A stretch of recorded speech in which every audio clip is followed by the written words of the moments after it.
Fala galera, estou muito feliz de estar chegando aqui no meu novo clube, Tottenham Hotspur. Eu espero que vocês torçam pela gente, por mim, que Deus me abençoe aí neste novo desafio. Valeu, um abraço, tchau, tchau.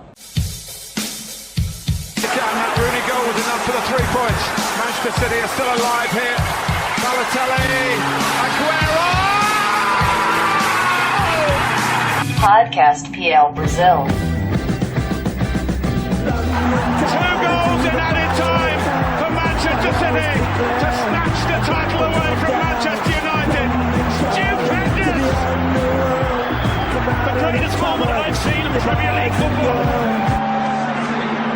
Unbelievable! Fala galera, aqui quem está falando é Pedro Ramos e está começando agora o podcast de número 3 do PL Brasil. E quem me acompanha hoje é o craque Matheus. Fala Pedrão, tamo junto para mais uma gravação do podcast PL Brasil. O Vinícius também está na área. Fala galera, vamos falar muito de Premier League. E para completar, mais uma vez o Júlio está presente com a gente. Salve, salve pessoal, bora para mais uma edição. Hoje nós vamos falar sobre a agitada janela de transferências, que teve encerramento na última quarta e você pode acompanhar no nosso site e nas redes sociais. Os clubes ingleses dominaram a lista dos maiores gastadores e desembolsaram quase 2 bilhões de reais. É um número bastante impressionante, né, pessoal? Muito impressionante. Se a gente pegar as 10 equipes que mais investiram em contratações nessa janela, a Premier League é representada por 6 clubes. O Liverpool, o Manchester City, o Arsenal, o Chelsea, o Everton e o Tottenham. Então foram os 6 clubes da Premier League que mais investiram nessa janela e eles ocupam aí 6 vagas das 10 equipes que mais investiram. E nós temos também o Barcelona, que é o líder desse ranking, né? Muito por conta, ou totalmente por conta, da contratação do Philippe Coutinho, que saiu justamente da Premier League.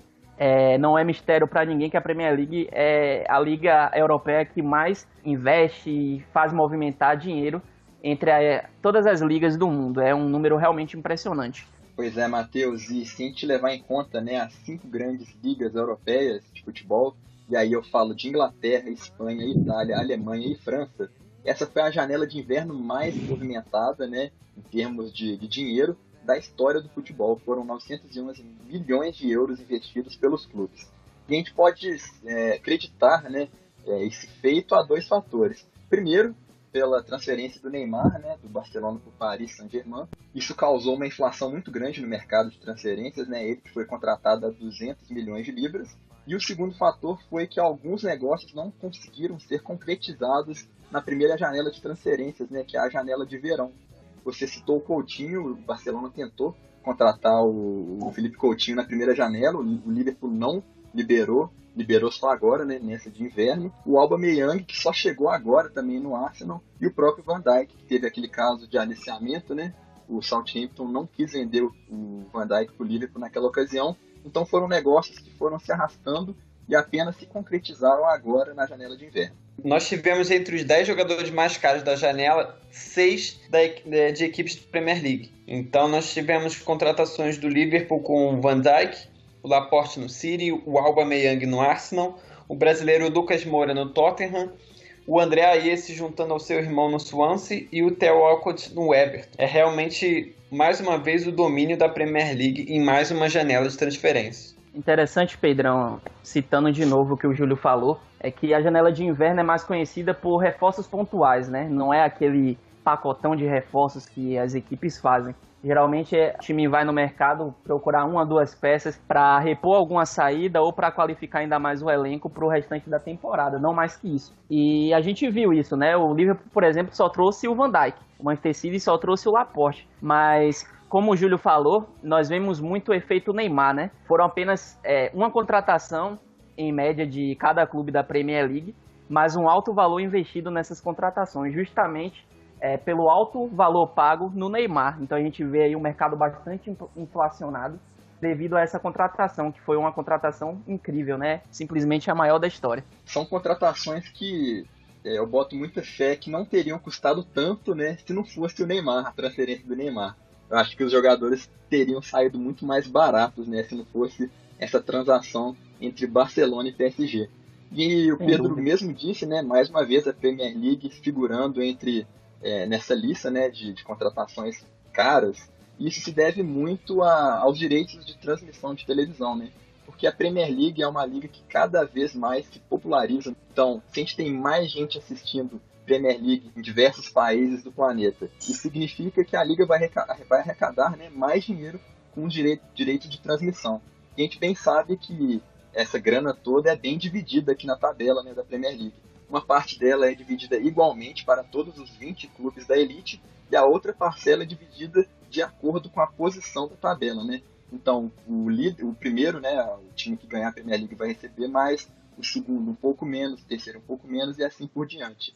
Isso impacta diretamente, né, no poder econômico, tanto os clubes de médio quanto os clubes de pequeno porte da Premier League, né? A gente vê o Swansea, Southampton, o Brighton, que quebrou o seu recorde também nessa janela, né? São times que, teoricamente, não teriam grana, mas com mais grana, né, entrando devido aos direitos de transmissão, estão conseguindo ter poder econômico também para contratar nas janelas de transferência. É um fenômeno que a gente começou a ver agora nessa última janela, é o empréstimo de jovens promessas para ligas estrangeiras, especialmente a Bundesliga, não é isso, Matheus? Isso mesmo. Acredito que isso será uma nova tendência a partir de agora. Recentemente nós tivemos até o jovem Sancho se tornando o primeiro jogador inglês a atuar pelo Borussia Dortmund, clube alemão, né? E nessa janela, como destaque, nós temos o Lookman, que é um jovem jogador muito promissor, tem um grande futuro pela frente, e ele teve algumas oportunidades pelo Everton. Tudo bem que essas oportunidades vieram do banco de reservas, ele começou apenas uma partida nessa temporada, se não me engano, como titular, mas é um jovem muito bom, bastante agudo, dá muita amplitude ao time, tem muita facilidade no ato do drible e tudo isso. E ele foi pro RB Leipzig, investe bastante também em jovens jogadores, jovens promessas. Acredito que isso vai se tornar uma nova tendência, é até muito bom para esses jovens atletas se desenvolverem em uma outra liga, que tem novos métodos, né?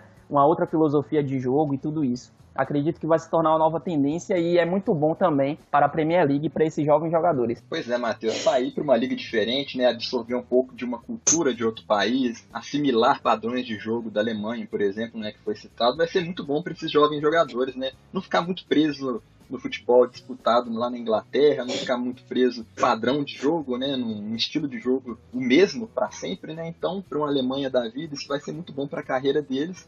Se eles retornarem, né, se os clubes não quiserem contratar em definitivo, se eles retornarem para a Premier League, pode ter certeza que eles vão ter aí no currículo essa absorção de características diferentes de outros países, o que é muito bom para um jogador que está começando a carreira agora. E também é bom porque isso mostra que as outras ligas europeias estão de olho nos jogadores da Premier League, né? Isso aí a gente pode afirmar que a Premier League está tendo uma certa credibilidade em relação aos olhos de outras ligas. Isso é bom também na questão do desenvolvimento, né, desses jovens atletas. Nós vemos que a Premier League ela tem um número muito limitado de jogadores que ganham oportunidades, jogadores que vêm das categorias de base, principalmente no Big Six ali. Justamente por essas contratações, né, estelares, contratações bombásticas, acabam minando um pouco as oportunidades desses jovens atletas que estão se desenvolvendo e têm um grande futuro. Então, geralmente, clubes ingleses emprestam esses jogadores para as ligas inferiores, mas agora a gente está vendo que eles também estão tendo essas oportunidades fora da Inglaterra. Acredito que vai ser muito bom, tanto para os clubes da Premier League, que vão ver seus jogadores se desenvolvendo, tanto propriamente para os jogadores, que vão ter essas novas oportunidades, e também para o clube que eles se transferiram, que podem adquiri-lo definitivamente, ou podem ajudar no desenvolvimento desses atletas. Eu acho, né, Matheus, que o maior caso que a gente pode citar aí, comprova bem esse pensamento, não foi por empréstimo, né, o Kevin De Bruyne foi em definitivo para o Wolfsburg, mas jogou lá na Bundesliga, foi lapidado, digamos assim, né? Retornou para a Premier League, agora está no Manchester City. Ele que era do Chelsea lá naquela época, quando ele era novinho, e agora se tornou simplesmente o melhor jogador da liga atualmente, né? Então isso comprova bem esse pensamento de ir para outro tipo de liga, se desenvolver e voltar mais completo. Pegando como exemplo claro mesmo, de empréstimo mesmo, o Christian Christensen no Chelsea, né? Ficou 2 temporadas no Mönchengladbach e agora retornou já como titular em muitos jogos nessa temporada, uma evolução muito interessante dele, por ter ficado 2 anos na Bundesliga. E agora falando sobre as contratações do Big Six, os 6 principais clubes na Inglaterra hoje. E agora começando com o Arsenal. Vinícius, você acha que a troca entre o Alexis Sanchez e o Mkhitaryan foi boa pro Arsenal? Não é tão boa porque você perdeu o seu melhor jogador do elenco, né? Perdeu o Alexis Sanchez, mas com isso ganhou o Mkhitaryan para não ficar zerado pelo menos, né? Se espera 6 meses, ia perder de graça, não ia ter nem Mkhitaryan para resolver. Mas o Arsenal sai fortalecido de uma janela que tinha como perspectiva um desastre total. E sai um pouco fortalecido com a chegada do Aubameyang e o Mkhitaryan na troca com o Alexis Sanchez, né? Ganha um pouco. E ainda conseguiu tirar alguns encostos do time, como o Coquelin, Alcott e o Debuchy. Dos 60 milhões de libras que o Arsenal pagou pelo Aubameyang, 50 dos 60 vieram das vendas do Giroud, do Coquelin e do Walcott. Então, só vendendo esses 3 jogadores já ajudou bastante a pagar o preço pelo atacante. E foi uma janela bem interessante do Arsenal essa. Como é que você avalia essa janela do Arsenal? No geral, é nota 7,5 até 8, dá pra dar se você pensar como o Aubameyang vai chegar. Se o Aubameyang chegar mesmo pra resolver, é nota 8 até, se você for ver. Mesmo perdendo o Alexis Sanchez, foi uma boa janela do Arsenal. Conseguiu, ainda trouxe uma promessa grega lá, um zagueiro, Konstantinos Mavropanos. É pro futuro, né? Pensando que já Koscielny e Mertesacker já estão um pouco velhos já, vamos dizer assim, e vivem se machucando bastante. Mustafi também se machuca bastante. A zaga do Arsenal é meio inconstante, então trouxe uma promessa, mas pensando um pouco mais no futuro também. Mas na questão do Aubameyang, Sanchez e Mkhitaryan ali, ficou bom pro Arsenal essa janela. Eu aproveito a deixa para perguntar pro Vinícius, né? Se você acha que o fato do Wenger ainda estar no clube como técnico dificulta o sucesso maior dessas contratações. Você acha que se fosse um técnico novo, um técnico com um estilo de jogo diferente, e não essa mesmice de sempre do Arsène Wenger, você acha que Aubameyang e Mkhitaryan poderiam dar mais certo ainda? Claro que sim. O Wenger entrou numa linha já de decrescente de alguns, pelo menos 5 anos, vamos dizer assim, até mais. Alguns podem concordar, mas pelo menos 5 anos vem de uma crescente gigantesca e isso atrapalha alguns jogadores, como o Ozil tá meio paradão, meio com o Wenger não saindo do clube, ele meio que estacionou ali e não tem uma evolução mais, ele se acomodou no clube, até por isso ele tentou sair, mas hoje foi anunciada a renovação, poderia ser melhor, ajudaria as estrelas a brilhar um pouco mais como um técnico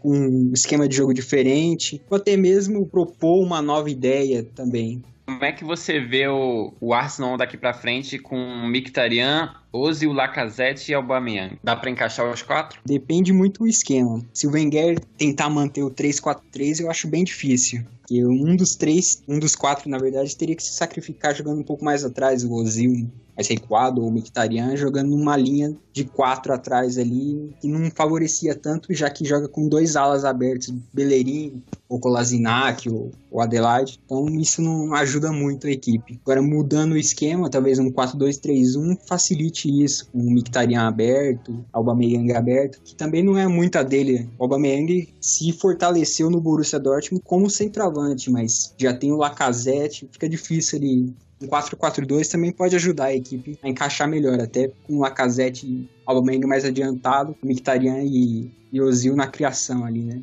Mas aí precisaria de volantes um pouco mais rígidos na marcação, que Xhaka e Ramsey e Wilshere não fazem muito isso, entendeu? Precisaria mais do Elneny em campo. Vai ser um desafio interessante para o Wenger a partir de agora. Falando agora sobre o Tottenham, eu vou perguntar agora para o Matheus. Matheus, o Lucas Moura pode despontar de vez? Tottenham fez apenas uma contratação, que foi o Lucas Moura, né? Jogador que chegou por 25 milhões de libras, um preço bastante acessível, dado em conta o mercado inflacionado, o valor pago pelos jogadores atualmente. Acredito que o Lucas Moura tem tudo para crescer no Tottenham. Ele se tornou um jogador até muito subestimado, perca de titularidade, tudo isso. Ficou um pouco ali jogado para o lado com as contratações muito relevantes do PSG. Cada janela de transferência o PSG contrata mais e mais estrelas e o Lucas Moura foi ficando esquecido. Mas a gente tem que lembrar que o Lucas Moura, na temporada passada, ele registrou ótimos números. Na temporada 2016 e 2017,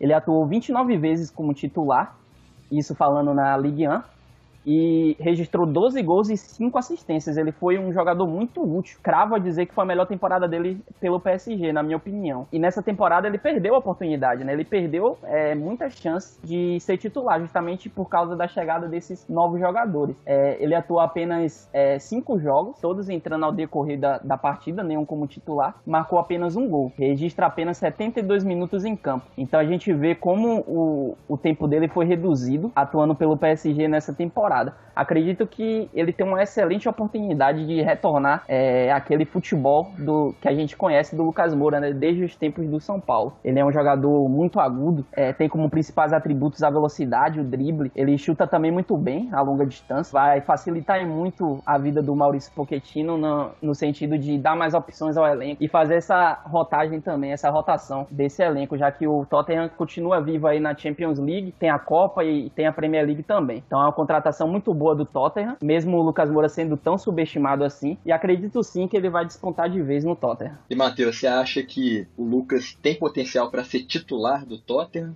Se sim, né, no lugar de quem, né, possivelmente ele entraria? Ou você acha que ele chega mais para ser ali um reserva de luxo, para proporcionar uma rotagem melhor no elenco dos Spurs? Nós entramos numa questão um pouco difícil, né? A gente vê o Tottenham com um sistema ofensivo muito encaixado, muito bom. Ali aquele tridente ofensivo ali, o Eriksen, o Son, o Harry Kane e o Dele Alli. A gente vê os 4 ali muito entrosados. E a princípio o Lucas Moura ele chega para ser uma opção, né? Todo mundo sabe disso. Mas ele tem potencial sim de ser titular. A posição ideal dele é pela direita, né? Um meia direito ali, quando ataca ele se torna um ponta ali, atuando pelo lado direito. Ele também costuma bastante cortar a bola para o meio para abrir até o espaço para o lateral, correr ali para o terço final. A princípio ele chega para disputar a posição com o Eriksen, que joga ali pela direita. Então a gente vê que vai ser um pouco complicado para ele se tornar titular. Ele vai ter que ralar bastante, apesar de ser um bom jogador. A gente também vê que o Eriksen é um jogador diferenciado e já tem todo esse entrosamento, mas ele também pode fazer o lado esquerdo ali, que ele fez algumas vezes no São Paulo, principalmente. Atuou algumas vezes ali pelo lado esquerdo, muito embora não é a dele. Ele disputaria a posição com o Son, que também vive uma ótima fase. Para ser titular, acredito que vai demorar um pouco. Acredito que ele vai ser mais uma opção de início, mas ele tem potencial sim de se tornar titular,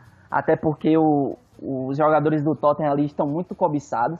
Acho muito difícil a gente ver esse quarteto ofensivo aí se manter na próxima janela. Então isso vai abrir oportunidades para o Lucas Moura. Mas a princípio, para mim, ele é reserva, vai ser uma opção para o banco e vai ser um jogador que vai fazer a diferença quando entrar. O time tá muito encaixado, o Lucas Moura é realmente só banco mesmo. Só banco, Agora falando sobre o Liverpool, Júlio, diz para mim, somente a chegada do Van Dijk vai ser suficiente para corrigir os erros da defesa do Liverpool? Não é o suficiente, embora o Van Dijk seja um ótimo zagueiro, né? Ele que chegou a 75 milhões de libras, foi a contratação mais cara da história do Liverpool, mas não resolve o problema do time treinado pelo Jürgen Klopp, porque é um sistema defensivo, né? Isso não é de hoje, muito frágil. A gente tem o Van Dijk como a referência técnica, né, do sistema defensivo. O Matip, que é a melhor opção para compor a zaga, não é tão ruim zagueiro, é bom, mas o problema está também nas duas laterais. Klein tá lesionado desde o início da temporada, né? Ele é o titular da lateral direita, um bom lateral direito, mas na sua ausência ficam alternando ali entre Joe Gomes e o Alexander-Arnold, né? Que para mim, na minha opinião, são no máximo bons reservas. E na lateral esquerda, o Robertson, né, que chegou junto ao Hull City no começo da temporada, também não é muito bom, acho um jogador meio limitado. E o seu reserva, por enquanto, é o Alberto Moreno, né, e aí nem se fala. Então eu acho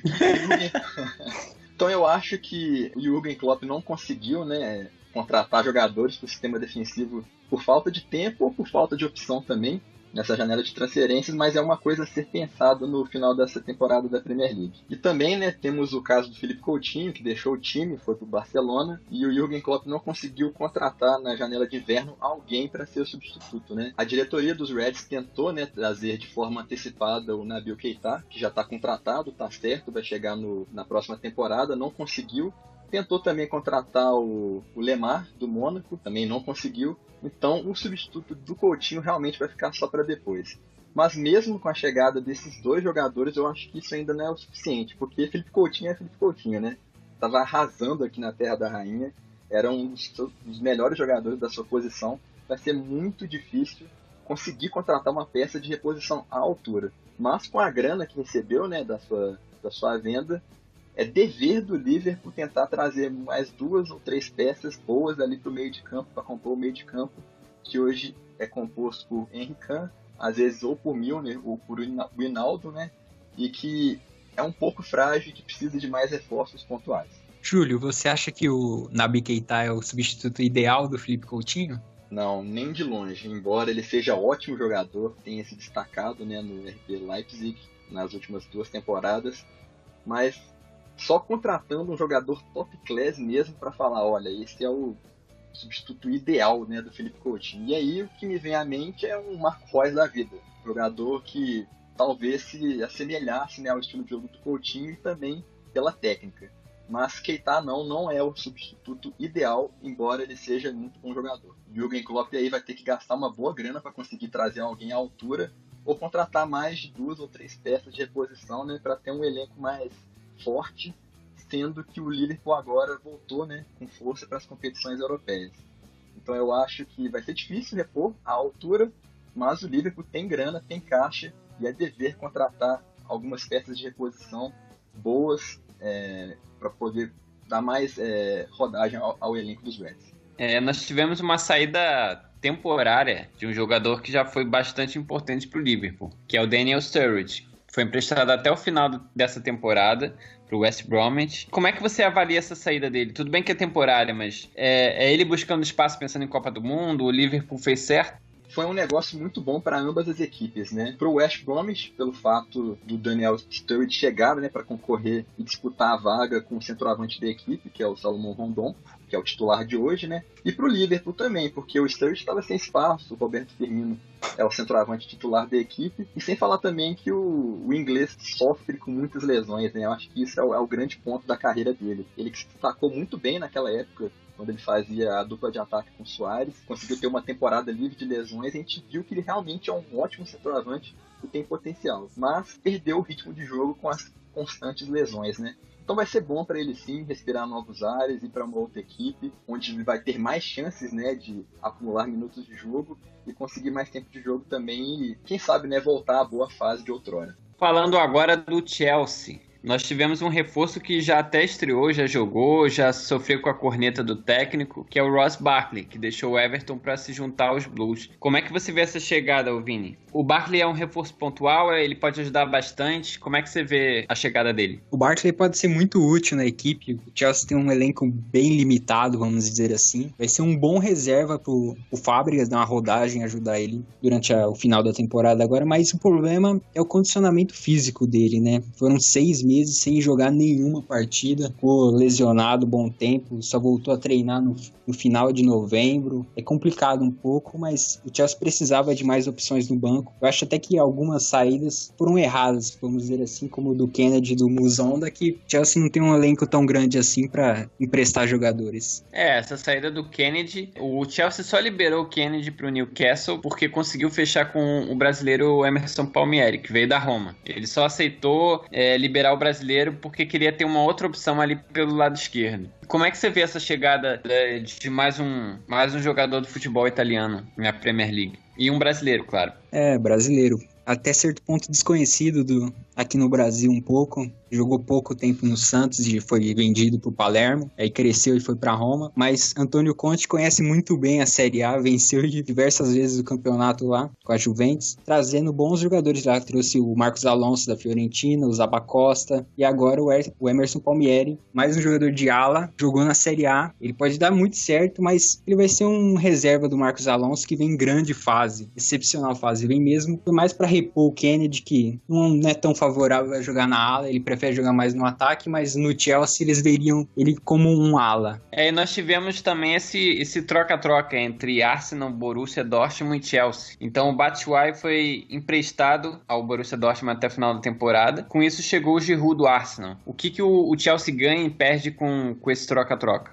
O Antônio Conte vinha pedindo um centroavante alto. Morata e Batshuayi não correspondeu no Chelsea ainda. Eles veem o Batshuayi como uma boa opção para o futuro, até por isso só emprestou e não negociou em definitivo. Acredito ainda no potencial dele, mas aí, como ele não encaixou, resolveu dar uma rodagem para ele, tentar algo novo. Mas Batshuayi e Giroud são bem diferentes. Giroud é um centroavante mesmo. Ele tem certa mobilidade, mas a especialidade dele é jogada aérea e movimentos elásticos. Alguns golaços na carreira ele tem aí com movimentos espetaculares, mesmo sendo meio grandão e meio esquisitão ali, mas sua beleza tá até nos dribles dos gols ali. O interessante, né, complementando aí a parte do Chelsea, é que o Antônio Conte deu uma declaração um pouco quanto esquisita, né, na entrevista depois da derrota, né, por 3-0 pro Bournemouth em pleno Stamford Bridge, né.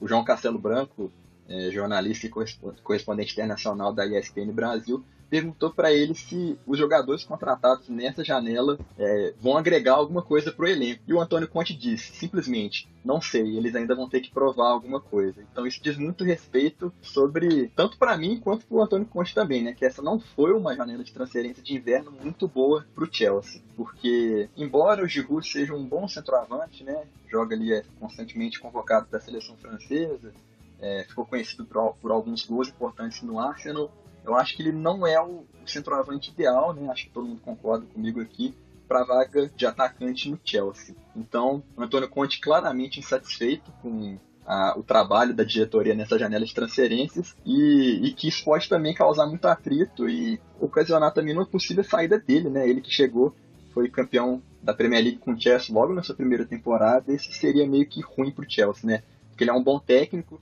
conhece o elenco, mas com esse atrito, né, com a diretoria, ele saindo, o Chelsea só tem a perder com isso. Ele já vem reclamando há algum tempo que os reforços que ele pede não vêm. Sempre vem um plano B, um plano C e nunca o plano A que ele pediu. Nessa janela, por exemplo, o Emerson Palmieri só tem 5 jogos na temporada. É bem uma aposta mesmo. O Barkley estava 6 meses sem jogar. O Giroud estava sendo banco no Arsenal. Mesmo o Arsenal em má fase, ele era banco no Arsenal. São 3 bem difíceis ali de entender nesse momento para o Chelsea, que precisa de resultados momentâneos, né?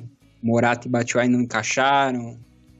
A equipe vem um pouco inconstante nos últimos jogos, muitos empates e agora a derrota para o Bournemouth. Antônio Conte tá perigando ali, hein? Acho que só dura até o final da temporada. Isso vai dar muita discussão. O mercado do Chelsea foi bem conturbado. O Chelsea estava buscando um 9 e chegou até a ser especulado o nome do Peter Crouch. Foi bem esquisito. Acabou fechando bizarro. Se um time da grandeza do Chelsea cogitar Peter Crouch como reforço para a vaga de centroavante de um time desse nível, é porque as coisas estão esquisitas mesmo. O Chelsea... É interessante notar que todos os clubes ali, os 6 primeiros, né? Eles têm centroavantes incontestáveis, né? São centroavantes que há muito tempo são titulares e não são contestados, né? Sempre correspondem com gols. Talvez o único que não se encaixa ainda muito ali é o Lukaku, que chegou recentemente, veio do Everton, mas ainda assim é um centroavante questionável, né? Faz gols e tudo isso, jovem. E o Chelsea, a gente vê que tem 2 centroavantes ali que não são tão bons quanto parecia, né? O Giroud, ele já não era mais um titular absoluto no Arsenal. Geralmente ali entrava no lugar do Lacazette, fazia uma rotação, mas o Lacazette era muito mais titular que ele. E o Morata, que passou a maior parte da carreira dele sendo uma opção, vindo do banco de reservas, apesar de ter ótimos números para um suplente. Ganhou mais oportunidade na Juventus, é verdade. Mas ele não era um centroavante já incontestável ali, né? Que coloquei ali de titular e ele vai ficar. Então, é compreensível a preocupação do próprio técnico Antônio Conte e da torcida também, porque tem 2 centroavantes ali que ainda tem o que provar, né? Como em relação à titularidade. Em contrapartida, os outros clubes da Premier League estão bem servidos de atacante. Tem o Agüero no Manchester City, o Gabriel Jesus ali, tem o Alexis Sanchez, que chegou no Manchester United, e Harry Kane, né? Que é simplesmente o melhor centroavante da Europa, na minha opinião, atualmente. E por aí vai. Então o Chelsea, ele acaba tendo problemas com isso. Vamos ver as cenas dos próximos capítulos da novela Antônio Conte, né? Falando agora de Manchester United. Os Red Devils contrataram o Alexis Sanchez junto ao Arsenal. Matheus, dá pra dizer que ele é a principal contratação da janela? Ou uma das principais? Sem dúvidas, Pedrão. Acredito que foi a principal contratação da janela. Foi uma daquelas negociações que o Júlio até falou, que veio se arrastando desde a janela passada. O Alexis Sanchez, que todo mundo dizia que ele ia pro Manchester City, né? E acabou aí de última hora sendo apresentado no Manchester United, que causou, de certa forma, uma certa surpresa. Com certeza foi a principal contratação da janela. Nós tivemos o Aubameyang, também foi uma excelente contratação, acrescentou muito ao Arsenal e veio por uma alta quantia. Mas o Sanches, sem dúvida, foi a principal contratação, diria também das 5 principais ligas europeias. É um jogador muito diferenciado e muito polivalente também.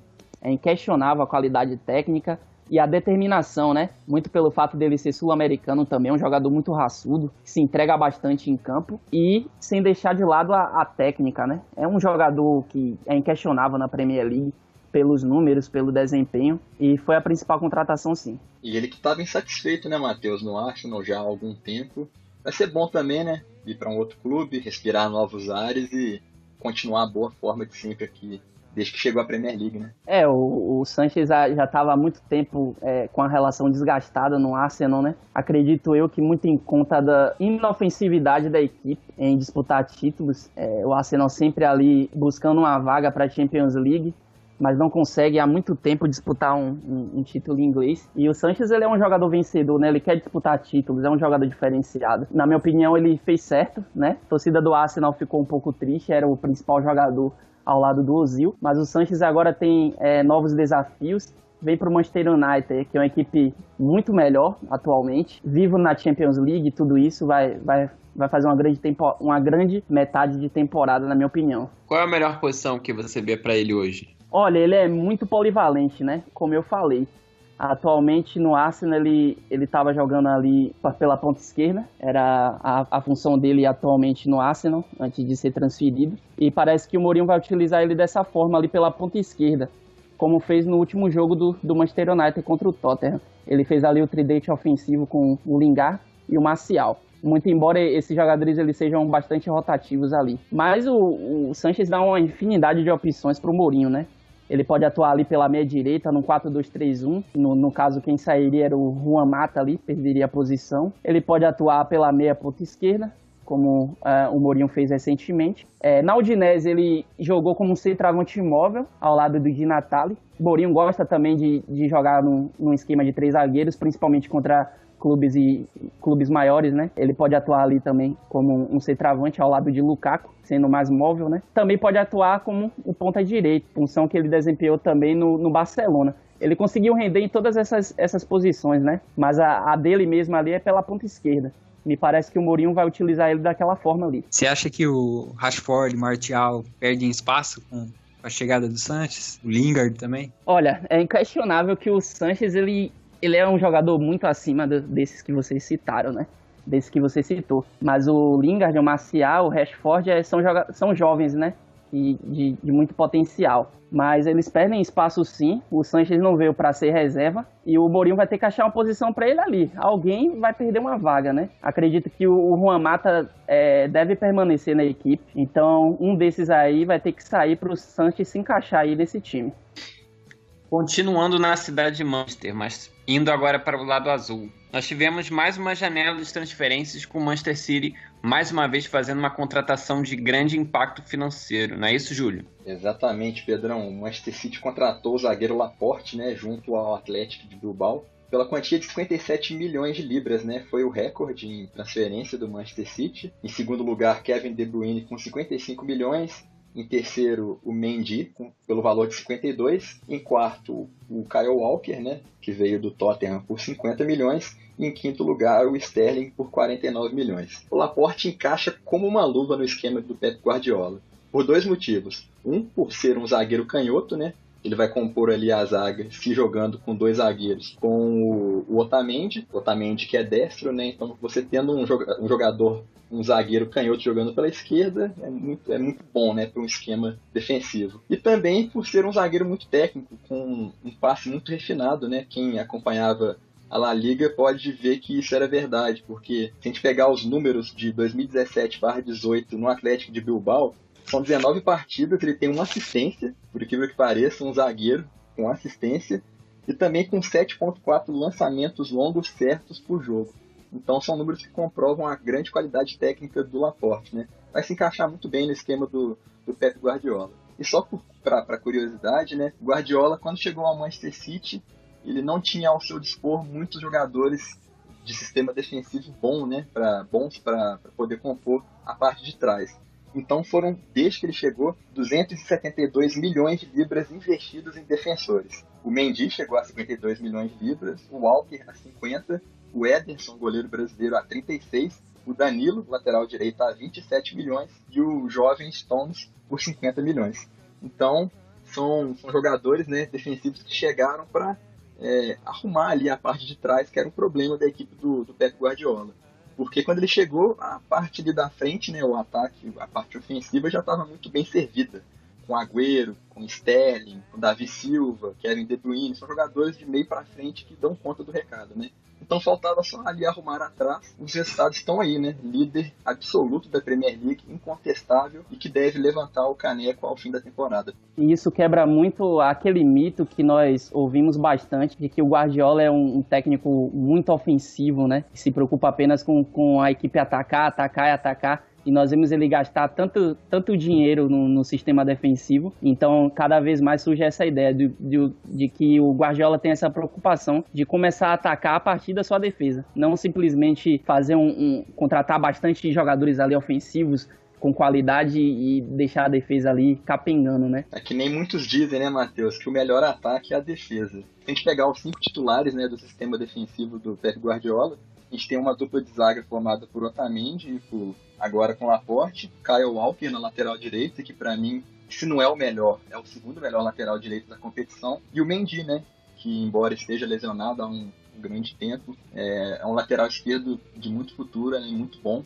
tecnicamente, e que quando voltar vai ser titular incontestável da equipe. Questão do Mahrez aí no City, você tem alguma coisa para falar? Era a resposta imediata, né, para a contusão do Leroy Sané. Se contundiu na última partida da Copa da Inglaterra, né? Para quem teve a oportunidade de ver, foi uma lesão muito feia. E o jogador sequer chegou a ser expulso, né? Ele vai ficar de 6 a 8 semanas fora. Então foi essa alternativa de última hora aí pro Pep Guardiola tentar fechar o elenco para essa reta final de campeonato. Mas o valor estava muito salgado, né? Eu acho que eram 60. O City tentou contratar por 60 milhões de libras. E o Leicester estava pedindo mais, né? E essa, por incrível que pareça, foi a segunda vez, né, que o Mahrez entregou um transfer request, né, que é a pedido para sair da equipe. Faltou o treino, vai ser notificado e multado pelo Leicester. Mas se concretizasse essa contratação, eu acho que seria um reforço muito bom e muito pontual para o Manchester City. Ele jogaria realmente na posição do Sané. Todo mundo aqui concorda que o Mahrez é um puta meio de campo, né? Tem muita técnica, é um jogador muito elástico, muito playmaker, né? Embora perca em velocidade em comparação ao Sané, mas eu acho que seria muito bom para a equipe do Pep Guardiola. Vamos lá, qual time do Big Six se deu melhor nessa janela? É um pouco complicado dizer isso porque foram reforços bem pontuais, né? Acredito que o principal diferencial foi das equipes, foram aquelas que conseguiram manter os seus principais jogadores. E nisso o Tottenham ele saiu na frente por manter ali os jogadores que estão muito cobiçados. Acredito que quem fez a melhor contratação, se saiu melhor, foi o Manchester United, ao trazer o Alexis Sanchez, falando de contratações. Mas quem se deu melhor na janela como um todo, acredito que foi o Tottenham, por justamente manter ali as suas principais peças, que estão bem encaixadas e pode continuar a fazer um excelente campeonato, principalmente na Champions League, onde o Tottenham chega com muita moral após uma fase de grupos excelente. Eu acho que o Alexis Sanchez foi, sem dúvida, né, a maior contratação da janela, por ser Alexis Sanchez, né, por ser o jogador que é. Mas, para mim, quem se deu melhor foi o Manchester City, porque o Laporte era a peça que faltava para o sistema defensivo do Pep Guardiola. Eu acho que é o jogador que tem mais chance de dar certo dentre as contratações citadas aí na janela de inverno. Foi a maior contratação, né, a mais cara da história do Manchester City, vai cair como uma luva no Citizens. Para mim, Laporte foi a grande contratação da janela. Foi uma boa janela para o Big Six, os 6 clubes se movimentaram até que bem. Chelsea fica meio na dúvida, Liverpool teve a perda do Coutinho, mas ganhou o Van Dijk. O Manchester United fez a melhor jogada, de graça, o Alexis Sanchez, de graça não, né, pelo Mkhitaryan, mas sem investir dinheiro nenhum nisso, só trocando um jogador por outro. O City fez uma grande jogada também com o Laporte, a última peça do quebra-cabeça do time ali que faltava ali, o Stones era o mais em dúvida da equipe. Mas o Arsenal também se movimentou bem, ele sai mais fortalecido do que começou no dia 1 de janeiro ali a janela. Tudo parecia tão estranho e sai fortalecido com isso. Sai com 2 contratações e a renovação do Ozil. O time ganhou um corpo um pouco maior ali, mesmo perdendo o principal jogador. E o Tottenham, que fez uma grande sacada também, segurou todo mundo, manteve a equipe e ainda contratou o Lucas Moura ainda para ganhar uma boa opção, uma ótima opção. Mas a grande jogada é do Manchester United. E pra você, Pedrão, quem foi a grande contratação da janela? Eu acho que eu ficaria com o Alexis Sanchez. O United não tirou dinheiro do bolso para contratar o chileno. Então acho que foi o time talvez que tenha tido a melhor janela. Acho que poderia ter contratado mais. Fico com o United com a melhor janela. Ficamos por aqui, esse foi o podcast número 3 do PL Brasil. A gente falou bastante sobre as transferências da última janela. Voltamos agora na próxima semana. Valeu, pessoal!